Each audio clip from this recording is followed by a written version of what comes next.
अपना ट्रिग्नोमेट्री चल रहा था, एप्लीकेशंस ऑफ ट्रिगो। कल कुछ बेसिक्स बताए थे, बोलो तो 2-4 मिनट में रिकॉर्ड कर ले तो 2-5 मिनट में, कल जो लोग नहीं आए थे उनके लिए थोड़ा है ना हेल्पफुल रहेगा कि क्या है एप्लीकेशंस ऑफ ट्रिगो में आपको 3 में से कोई 2 चीज़ दी रहेगी।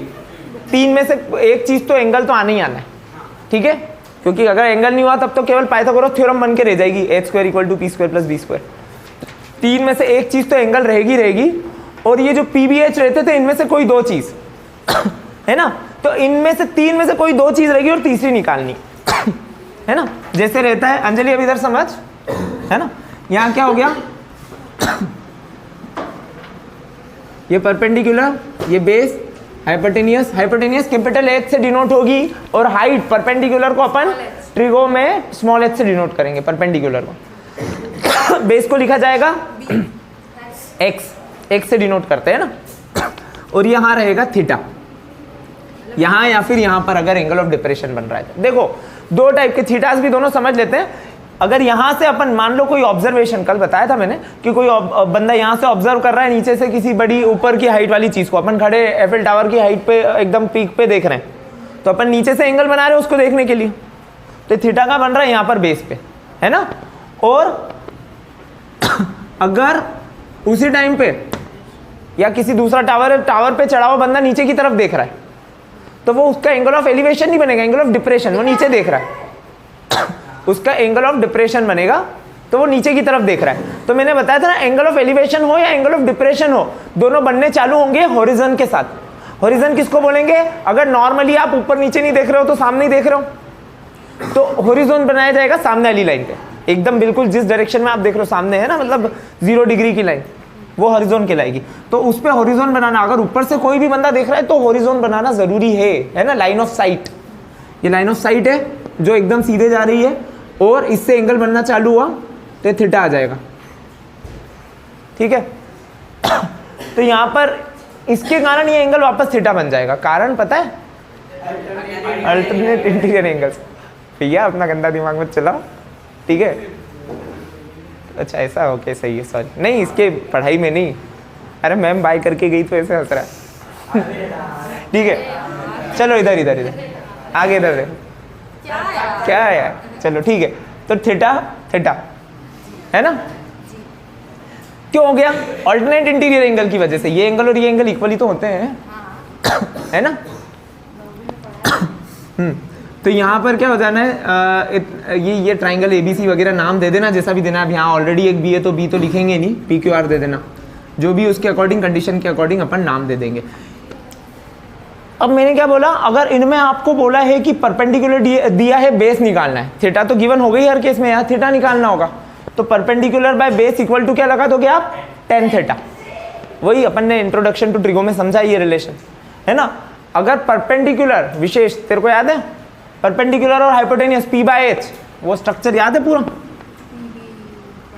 हाँ पढ़ ले बेटा पढ़ ले, हाँ हाँ बापू, ऊपर वाले याद रखे अपन केवल साइन थीटा, कॉस थीटा और टेन थीटा, क्योंकि इस चैप्टर में ये ऊपर की 3 आइडेंटिटीज काम आएगी, रेशियोज काम आएंगे, नीचे के नहीं। तो आपको मैंने क्या बोला, परपेंडिकुलर दिया है, हाइपोटेनियस निकालनी तो क्या यूज होगा, sine theta, because sign is P/H, P और H दोनों साथ में किस चीज में आ रहे हैं, साइन में, ठीक है। ये चीज याद रखने का है सभी को, क्लियर है काव्या। इसमें बेस दिया है, हाइपोटेनियस निकालनी, क्या लगाएगी, हाँ तो B/H क्या होता है, इक्वल टू में क्या लिखूंगा, कॉस थीटा, है ना। B/H equal to cos theta लिखेंगे, वैल्यू रखेंगे, सॉल्व करना चालू कर देंगे, बहुत सिंपल काम है। नीचे के यहाँ होते हैं कॉट, यहाँ सेक और कॉसेक, पर इस चैप्टर में इन 3 की जरूरत नहीं है। इन तीनों से जब सारी चीजें हो रही है तो बाकी तीनों को क्यों खींचने का फोकट, उनको आराम करने दो, है ना, ठीक है। यहाँ पर क्या हो जाना है, अब यहाँ वैल्यू रखते पहले साइन, अब जैसे क्वेश्चन है, पहला क्वेश्चन कर लिया था अपन, अब बुक के स्टार्ट करते डायरेक्ट, है ना, बुक के क्वेश्चन से स्टार्ट करते हैं। पहला क्वेश्चन बुक का दिया है, a circus artist is climbing a 20 metre long rope. एक सर्कस का आर्टिस्ट है, वो 20 मीटर लंबी रस्सी चढ़ रहा है, जो उसको बांध रखा है अपन ने उसको एक पोल के साथ, रोप की लेंथ है, रोप पे चढ़ रहा है, तो रोप कहाँ आएगी, हाइपोटेनियस परपेंडिकुलर की बेस, रस्सी बांध रखी, रस्सी ऐसी बांधेगी जिससे वो बिजली के खंबे से वायर नहीं बांधते अपन टिकाने के लिए, तो इसे आड़ा बंधा हुआ होता है ना। ठीक है, तो ये वाला क्या हो गया, ये वाली लेंथ हो गई 20 मीटर दे रखी है अपने को, 20 मीटर लॉन्ग रोप की लेंथ दे रखी है 20 मीटर। आगे क्या बोल रखा है उसने, which is tightly stretched and tight from the top of a vertical pole to the ground, find the height of the pole की हाइट निकालनी है if the angle made by the rope with the ground level is 30 degree. ये दे दी आपको 30 degree, और height निकालनी मतलब ये निकालना है, ये निकालना है ये हाइट है कि ये हाइट है परपेंडिकुलर, तो इसकी जगह h लिख दो स्मॉल h, जहां पर परपेंडिकुलर होगा वहां स्मॉल h लिखना है। क्लियर है इतना?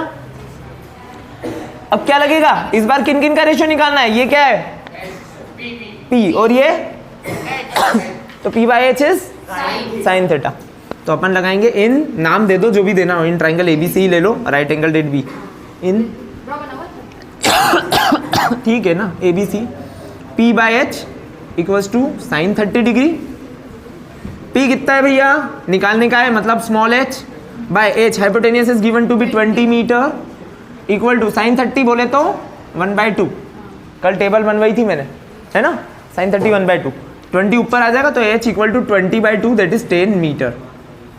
तो height of the pole is 10 metre. समझ आया, ये समझ आया सभी को, आ गया बाकी, है ना। एक और बार डायग्राम बता देता हूँ, डायग्राम में तो कुछ नहीं है, बहुत सिंपल है यार। हाइट निकालनी है पोल की, एक पोल है उससे एक रस्सी बंधी है, तो ऐसा बना दो, खंबा ऐसे ही बनेगा, रस्सी ऐसे ही बंधेगी, क्या दिक्कत है। और रस्सी की लेंथ दे रखी उसने 20 मीटर, है ना।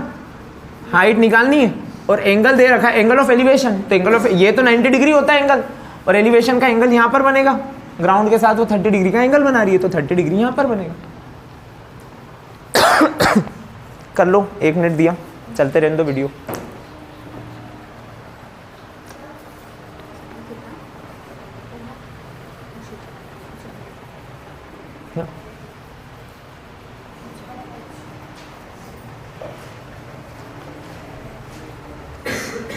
ठीक है, बीच में आ जाएंगे क्लास में। हाँ क्यों, क्या होगा, अभी 2 मिनट रुक, 1 मिनट पॉज करना, 1 मिनट पॉज करना, वीडियो से बात कर लो भाई क्या। Okay, let's move on to question number 2, है ना। इसमें बताया अपने को एक ट्री है, वो स्टॉर्म के कारण टूट गया। Tree breaks due to storm and the broken part bends so that the top of the tree touches the ground, making an angle of 30 degree with it. The distance between the foot of the tree to the point where the top touches the ground is 8 meter. Find the height of the tree. देखो इसमें एक चीज सोचने वाली बात है कि total height कितनी होगी। ट्री टूटा है स्टॉर्म के कारण, अब इसका ब्रोकन पार्ट इसको ग्राउंड को टच कर रहा है और ग्राउंड के साथ 30 डिग्री का एंगल बना रहा है, 30 डिग्री का, है ना। हाँ, तो 30 डिग्री का एंगल जो बन रहा है उसके साथ एक और चीज क्या, एक और इन्फॉर्मेशन दे रखी कि 8 मीटर, हाँ बेस, इसके बेस जहाँ पे ये है ना, ये जहाँ पर बेस ग्राउंड के साथ है वहां से ये इसका टॉप का डिस्टेंस है 8 मीटर। तो ये डिस्टेंस आ गया 8 मीटर, एक्स की जगह 8 मीटर आ गया इस बार। आपको निकालना है height of tree. Priyansh, height of tree में क्या क्या आएगा, अगर मैंने ट्राइंगल का नाम दे दिया PQR, परपेंडिकुलर पर प्लस हाइपोटेनियस, मतलब PQ प्लस QR, PR निकालना है आपको, PQ प्लस PR। अंश ठीक है। हाँ, तो पहली चीज आप B बाय H, तो B by H is cos, है ना, B बाय H कॉस आएगा। तो पहले B बाय H लगा लो, तो उससे हाइपोटेनियस आ जाएगी। P बाय B भी लगा सकते हो, तो 10 आ जाएगा, उससे परपेंडिकुलर आ जाएगा। 2 चीज निकालनी है आपको, परपेंडिकुलर और हाइपोटेनियस। तो या तो पहले P बाय B निकाल लो, ठीक है, P बाय B से आप ये निकाल लो PQ इन ट्राइंगल PQR, दोनों ही केस में ट्राइंगल PQR में ही जाना है आपको। आपको पहले निकालना है PQ, तो PQ जो परपेंडिकुलर है by QR equals to 30 degree. PQ is to be found, अभी H ले लो, H by 8 equals to 1/√3, so H equals to 8/√3। अब मेरी बात सुनना ध्यान से, इन जनरल अपन √3 को अपॉन में नहीं रखते, पर यहाँ रखेंगे क्योंकि अभी ये फाइनल आंसर नहीं है। अभी इसको ऐसे रहने दो, अभी नहीं रेशनलाइजेशन होगा, अभी नहीं होगा। क्यों नहीं कर रहे हैं, तुम्हारा टेंशन है क्या हो जाएगा, अभी क्यों नहीं ले रहे हैं, क्योंकि अभी ये फाइनल आंसर नहीं है, क्योंकि दूसरी वाली वैल्यू में भी अपॉन का √3 आएगा 2 बार, वो फाइनल एक बार में रेशनलाइजेशन कर लेंगे ना। तुम चाहो तो कर सकते हो, दिक्कत नहीं है, थोड़ा बड़ा हो जाएगा बस क्वेश्चन, मतलब सोल्यूशन है ना। तो रेशनलाइज करके भले वैल्यू लिख दो, वो 8√3/3 हो जाएगा। अगर तुमको लिखना हो तो लिख देना, और मैं इसलिए नहीं लिख रहा हूँ क्योंकि दूसरी वैल्यू भी अपॉन में √3 वाली आएगी, वो ऐड करके फाइनल आंसर में अपन रेशनलाइज करेंगे, बचेगा तो, और बचेगा, है ना। अब क्या निकालना है, P R, again in triangle P Q R. In triangle P Q R क्या चीज दी हुई, परपेंडिकुलर आपको पता है, हाइपोटेनियस आपको निकालना है, या बेस पता है, इन दो ही के ही लेते हैं। ये तो ये 8/√3 कहाँ रखेंगे, तो b/h equals to cos 30 degree. b/h, b कितना है आपका, base is Q R by h, hypotenuse is P R equal to cos 30 degree, है ना। क्यू आर कितना है, वैल्यू लिख रहा हूँ धीरे धीरे। क्यू आर हो गया आपका 8, पी आर निकालना है आपका equal to cos 30 is √3/2, cross multiply किया 8 × 2 16 equal to √3 times P R, तो पी आर इक्वल्स टू 16/√3। फिर दूसरी वैल्यू आ गई ना रूट में। अब आपको total height of the tree निकालनी, that is P Q plus P R, है ना। Total height of the tree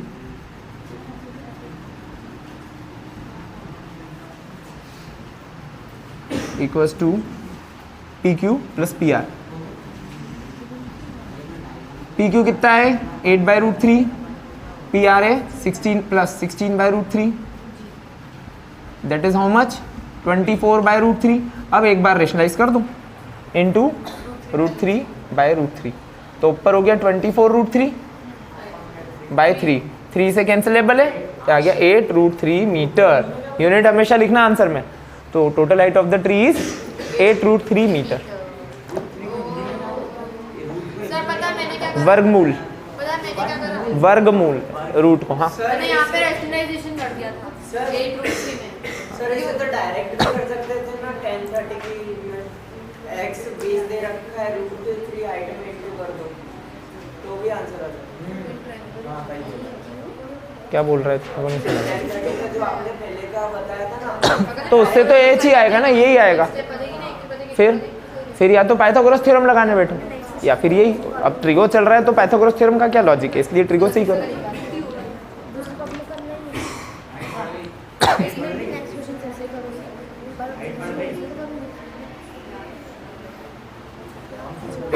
आया समझ में आस्ता, बिल्कुल। लिख ले पहले, फिर समझाता हूँ। पॉज कर दो, इतने पॉज कर देना भाई, मेरा हाथ में। थर्ड क्वेश्चन वहाँ चेंज करो बोर्ड पे। हाँ, third question, a contractor plans to install 2 slides for the children to play in a park. For the children below the age of 5 years, she prefers to have a slide whose top is at a height of 1.5 meter.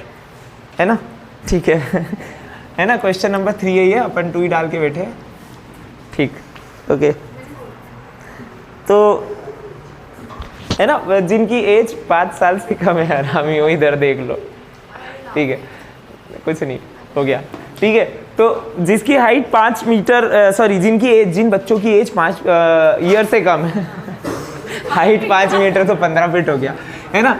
जिनकी as 5 metre से कम है उसके लिए 1.5 metre की height पे वो लगा रही है स्लाइड, और एंगल कितना उसका 30 डिग्री, ज़्यादा स्टीप नहीं रखा उसका स्लोप, ठीक है। ये पहला केस। दूसरा, जिनकी एज 5 साल से ज़्यादा है उनके लिए एकदम स्टीप स्लोप पे और हाइट भी ज़्यादा है, 3 मीटर की हाइट चढ़ के फिर एकदम तेज 60 डिग्री के स्लोप पे उसने स्लाइड रख रखी है। 90 डिग्री स्लाइड का बची भाई, ये 90 डिग्री की स्लाइड है, फिसल ले इस पे हाँ चलो आगे। 90 डिग्री की स्लाइड तो तेरे को हर जगह मिल जाएगी, फिर अपने घर पे भी मिल जाएगी, रोज फिसल चलेगा। नहीं ठीक है, एंगल बनाया, उसको जरूरी थोड़ी है कि उतना ही बनाना है ऐसा, ठीक है, समझ आया। तो दोनों केस में उसको लेंथ ऑफ स्लाइड निकालना है, find the length of slide in each case she has to install, है ना। तो इस वाले केस में लेंथ ऑफ स्लाइड यहाँ पर आ रहा है, इसको L ले लेते हैं, लेंथ है इसलिए L, इसको H तो ले नहीं सकते हो, एक्स भी नहीं लेंगे, एल है, ये L1 और L2 दो चीज निकालनी है, दोनों लेंथ। तो पहली स्लाइड की लेंथ नाम दे देते ट्राइंगल का, यहाँ ABC और यहाँ PQR। इन ट्राइंगल ABC, भाई साहब अब 1 मिनट में जिससे पूछू वही बताएगा, मैं ही बता चल क्या चीज आएगी। साइन कॉस 10 में से क्या चीज लूं मैं, क्या लेना चाहिए? टेन थीटा बोल रही मैं, हाँ वेट कर रहा हूँ मैं इधर ही से साइन। हाँ क्यों साइन? क्योंकि परपेंडिकुलर दे रखा है 1.5 और हाइपोटेनियस निकालना है। परपेंडिकुलर दिया है, हाइपोटेनियस निकालना है, तो पी और एच का रिलेशन देखो ना आप, तो P by H equals to sine theta. तो यहाँ लिख दिया पी दैट इज, पहले लिख दो ए बी परपेंडिकुलर की जगह, by H is A C equal to sine 30 degree. Anjali A B की जगह क्या पटकूँ? 1.5 मीटर लिख देना, अपॉन ए सी की जगह L1 है ना, इक्वल टू साइन 30 कितना होता है सब बोल सकते हैं 1/2। क्रॉस मल्टीप्लाई किया, इधर हो गया L1 इक्वल्स टू 3 मीटर, 1.2 का डबल 3। तो पहली स्लाइड की लेंथ तो आ गई 3 metre. The length of slide which she has to install for children below the age of 5 years will be 3 metre. Second case, in triangle PQR, in triangle PQR क्या हो जाना है? हाँ इस बार क्या नाम रखूं, पहले तो साइन ही लेना है, पर perpendicular that is PQ by PR, hypotenuse is PR equals to sine 60 degree. Sine 60 होता है आपका √3/2 है ना, तो ये हो गया PQ की जगह पर 3 बाय PR, मतलब L2 सही है, या L2 equals to √3/2। Cross multiply, L2 ऊपर गया 6/√3, रेशनलाइजेशन होगा, अपॉन में रूट है तो रेशनलाइज करेंगे। अंजलि वो साइंस पढ़ाते टाइम समझाऊंगा मैं, अभी इधर ध्यान दे ना, ठीक है ओके। 6√3 का रेशनलाइजेशन किया √3 से, इक्वल टू L2 6√3/3, 2√3 डायरेक्ट लिख दूँ, L2 इक्वल्स टू 2√3 मीटर। तो दूसरी लेंथ, दूसरी स्लाइड जिसकी लेंथ होनी है 2√3 मीटर्स, ठीक है बस कर लो। 3 मीटर तो बता देना, 3√3 मीटर कैसे? 3√3 की वैल्यू रखेंगे ना 1.732 अप्रॉक्स। अच्छा वैसे वाली, हाँ। ओ, I got it। कर्तव्य पॉज कर दे इसको, आगे के लिए देखते फिर इसको इरेज कर दे इतनी देर। देखो इसके बाद फोर्थ वाला क्वेश्चन जो है वो तुमको बेसिक उसका समझा चुका हूँ मैं, अब करना किसी और से लेके। भाई इतना कितना स्लो लिखते हो। फोर्थ वाले क्वेश्चन को क्या करने का है आपको ट्राई करना, होमवर्क में आराम से होगा, बहुत इजी क्वेश्चन है। फिफ्थ पे चलते हैं अपन, है तो फिफ्थ भी इजी, बट सब छोड़ेंगे तो बोलेंगे कि लोग बाग सर छुड़वा देते क्वेश्चन। हाँ जय माल्या हो गए, ठीक है। क्वेश्चन नंबर 6, ठीक है, fifth sorry it is fifth one, कोई बात नहीं। हाँ, a kite is flying at a height of 60 meter above the ground. The string attached to the kite is temporarily tied to a point on the ground. कितना आलसी इंसान है, ground पे tie करके चला गया पतंग को। बापड़ी अकेली उड़ रही है। The inclination of the string with the ground is 60 degree. Ground के साथ साथ धागन जो है उसकी है ना, वो 60 डिग्री का एंगल बना रही है। Find the length of the string assuming there is no slack in the string, मतलब ऐसा धागन में झोल नहीं आ रहा है, ठीक है। सिंपल है यार, है ना। हाइट ग्राउंड से ऊपर उसकी 60 मीटर की है, 60 मीटर की हाइट पे उड़ रहा है ग्राउंड से, और 60 डिग्री का एंगल बन रहा है ग्राउंड के साथ। यहाँ पे उड़ रही है आपकी पतंग, 60 डिग्री का एंगल बन रहा है स्ट्रिंग का ग्राउंड के साथ। हाइट भी 60 मीटर ही दी है ना। हाँ, आपको निकालने का है लेंथ ऑफ द स्ट्रिंग। ये स्ट्रिंग जो है, धागन जो है, इसकी लंबाई है ना, इसको क्या बोला जाता है? हाइपोटेनियस। बेटा 9th वालों बिना आवाज किए निकलो। 9th है ना, यहाँ पर क्या हो जाएगा? यहाँ पर कितना हो जाएगा? हाइपोटेनियस निकालने का है, तो या तो हाइपोटेनियस डायरेक्ट ले लो, लेंथ ऑफ स्ट्रिंग है तो इसको एल ले लेते हैं अपन। तो should be taken as L. बेटा क्या है यार ये? बेटा तुम लोगों को फोर्स एंड प्रेशर बनाया था, इतना ज़्यादा सीरियसली ले लिया तुमने। चलो हाँ नहीं कोई कट नहीं, चले आगे। ट्राइंगल ए बी सी, एक मिनट वापस से पूछा जाएगा। आस्था बताएगी, बताओ। हाँ विशेष बताएगा, बोल। इन ट्राइंगल एबीसी, आस्था विशेष जो बता रहा है बताओ। इन ट्राइंगल एबीसी, पहले आस्था बता दे चल। In triangle ABC P by H equals to sine theta sine 60। So P की जगह लिख दूं A B by H, hypotenuse is A C equal to sine 60 degree. A B की जगह पर 60 अपॉन ए सी जो निकालने का है L equal to sine 60 is √3/2। बस सॉल्व करना है, सिंपल सा है। अब तो L equals to 60 into 2 that is 120 by √3। Rationalisation करना पड़ेगा भैया, करना मांगता है यहाँ पे तो, क्योंकि अपॉन में रूट आ गया, वो थोड़ी रखने का है अपने को, अपन नहीं रखते है ना। यहाँ पे क्या हो गया 120 √3/3 दैट इज 40 √3। ठीक है, सो एल इक्वल्स टू 40 √3। खत्म नहीं हुआ है अभी, मीटर यूनिट रखे बिना आंसर मत छोड़ना, ठीक है। हाँ हो गया, ठीक है। Length of string is 40 √3 metre. Okay तो हाँ ये लिख लो, बाकी वीडियो के लिए तो छुट्टी है, ठीक है। तो इसके आगे अपन कल करते हैं जो है, कोशिश करेंगे कल थोड़ा जल्दी ज़्यादा टाइम लेके कल एक्सरसाइज निपटाने की कोशिश करते हैं अपन, है ना। एक काम करना, एक आगे का होगा क्या क्वेश्चन, अब शायद सब कॉम्बिनेशन ऑफ एंगल्स वाले आ जाएंगे। हाँ वो सब साथ ही लेना पड़ेगा, कल अपन नहीं लेते, ठीक है। बंद कर दो भैया, मिलते हैं अपन कल।